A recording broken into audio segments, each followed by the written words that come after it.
Welcome to my channel, Deep Learning Biology. Okay, in this video and in another video, I am going to teach you some of the calculations related to PCR, polymerase chain reaction. Now, here I just want to tell you, we are going to learn some of the simple calculation.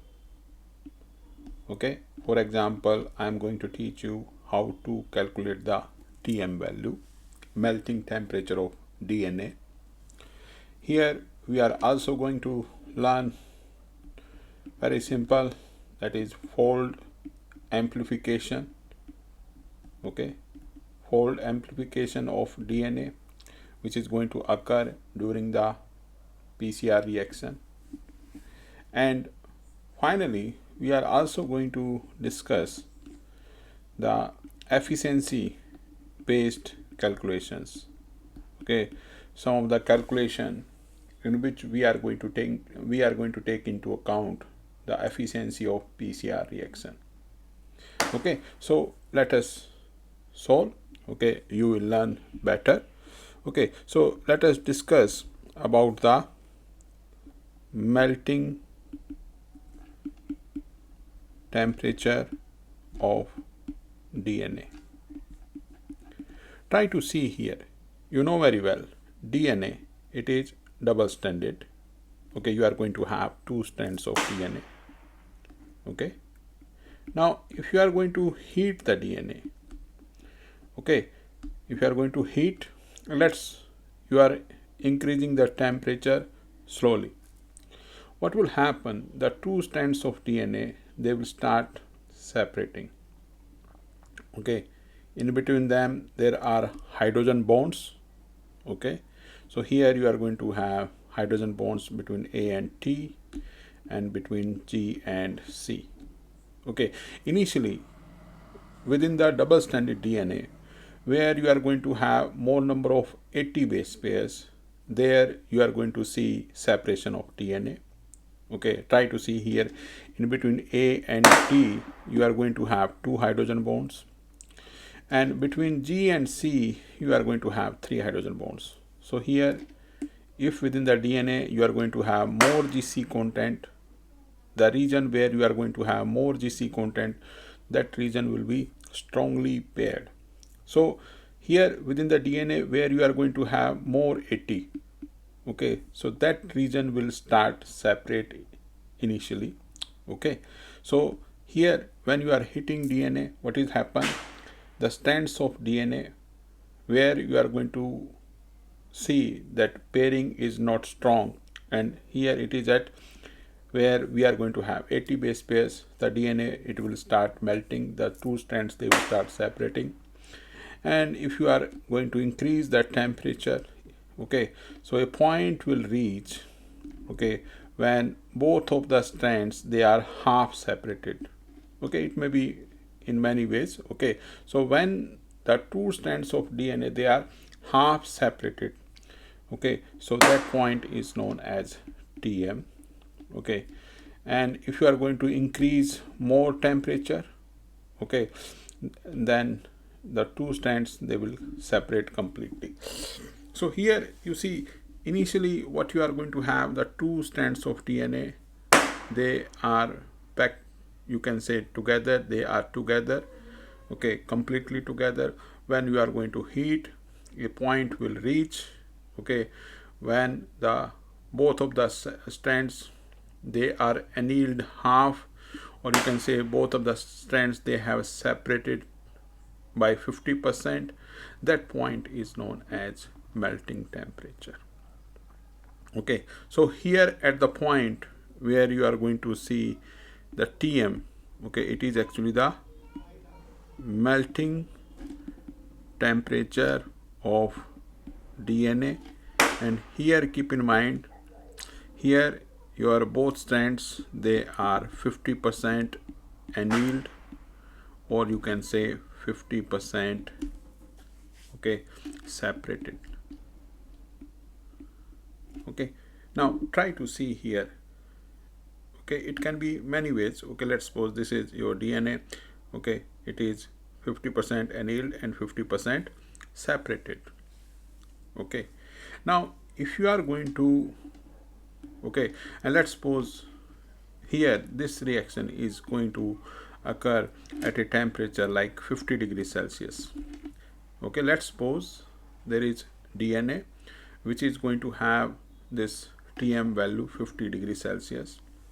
Now here try to see at temperature 3 or 4 degree less, 3 or 4 degree less, remember your DNA will be 99.99% annealed.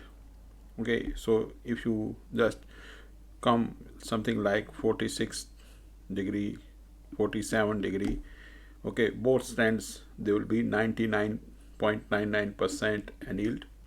Same way here, if you are going to have the temperature, if you are increasing 3 or 4 degree, okay, let's suppose at 54 degrees Celsius, what will happen?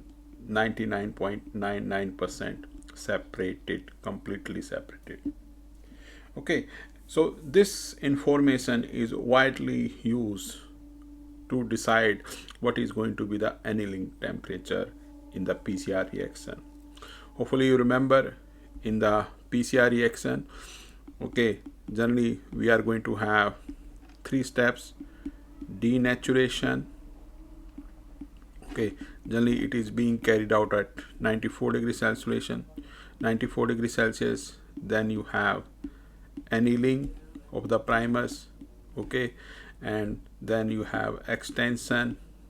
Okay, it is being carried out at 72 degrees Celsius. Okay, so here this is the temperature where the enzyme Taq DNA polymerase is going to work optimally. That's why we are going to select. Denaturation is to completely denature the DNA. At the annealing point, the primers they are going to anneal, okay, to the target sequence, and generally this temperature it is being decided based on the Tm value of primers. Okay, so this is important. So if you are going to have a primer pair, let's suppose both they are going to have, okay, this Tm value 50 degrees Celsius, then you have to take annealing temperature, okay, 2 to 3 degree less, okay, just like 48 degrees Celsius. At this point, okay, at this temperature the primer will go and bind to the target DNA. And if you are going to take the annealing temperature like 55, okay, 60, okay, this primer will not be able to bind to the target, because at 60, okay, it will be completely separated. Okay, so hopefully try to see. So this concept of Tm is very useful in deciding what is going to be the annealing temperature for the PCR. Now try to see, you can easily calculate the Tm for short oligonucleotides.